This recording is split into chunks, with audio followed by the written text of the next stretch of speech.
We thought it was just another late-night drive, empty highways under the desert sky. But when a car's headlights began tailing us never closer, never farther, our laughter died. Then the lights vanished, leaving nothing but silence.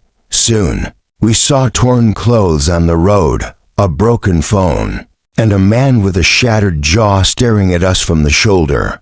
That's when we realized the nightmare had only begun. The night was supposed to be nothing more than a simple drive, a road trip, to kill the boredom of a long weekend. 4 of us were packed into Mark's old Chevy, laughing, joking, playing music as the empty highway stretched endlessly into the black desert. By the time midnight came, the laughter had faded into tired conversations, and the only light around us was from our headlights cutting through the darkness. The road was so empty it felt like we were the only living souls left in the world. That's when things started to change. We first noticed the car behind us. Its headlights appeared out of nowhere, blinding in the rearview mirror. Mark thought it was just someone heading the same way, but something was strange. No matter how fast we drove or how much we slowed down, the car stayed the same distance behind us, like it was tethered to us by an invisible chain. 20 minutes passed, and still it stayed. Then, without warning, the lights vanished completely. We looked around. No turns, no exits, nothing but desert. The car had disappeared. We all laughed nervously, pretending it was nothing, but the silence that followed was heavy. Mark turned up the radio, only for static to hiss back at us. He tried to change the station, but every channel was the same static whispers and faint voices that sounded like they were speaking our names. A few miles later, we began to notice things on the road. A backpack lying open, clothes scattered across the asphalt, a single shoe. Then a cracked cell phone glimmering under our headlights. We slowed to a crawl, unease crawling over us like insects. "Someone left this here," Sarah whispered from the back seat, her voice shaking. And not long ago, we pressed on, trying to shake it off.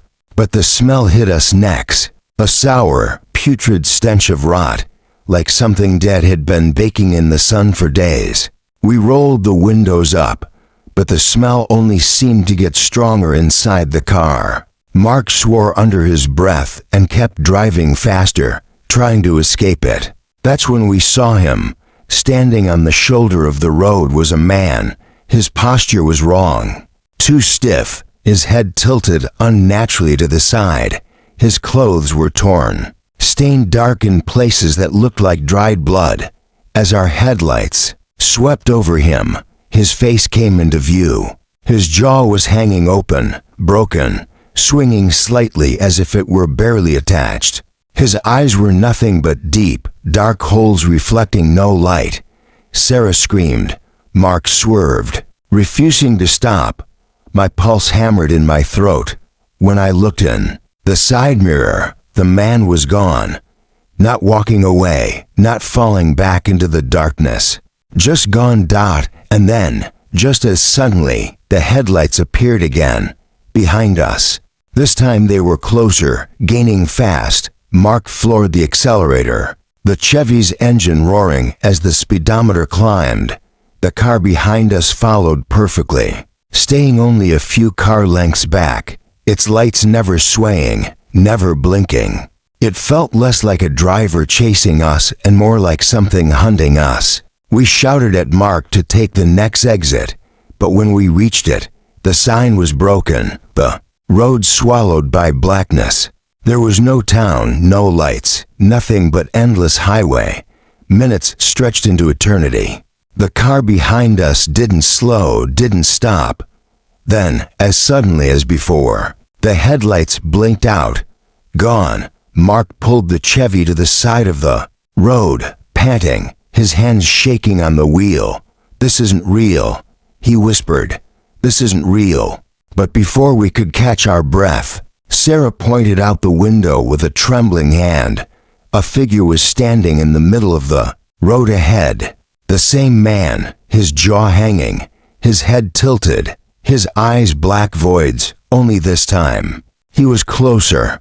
Mark swerved hard, tires screeching as we barely missed him. The car spun, gravel spraying, and when we came to a stop, the road ahead was empty. But the Chevy had stalled, the engine coughing before dying completely. The headlights flickered once, twice, then went out, leaving us in suffocating darkness. Silence. Except it wasn't silence. From the desert around us, whispers rose, soft, at first, then louder, dozens of voices all speaking at once.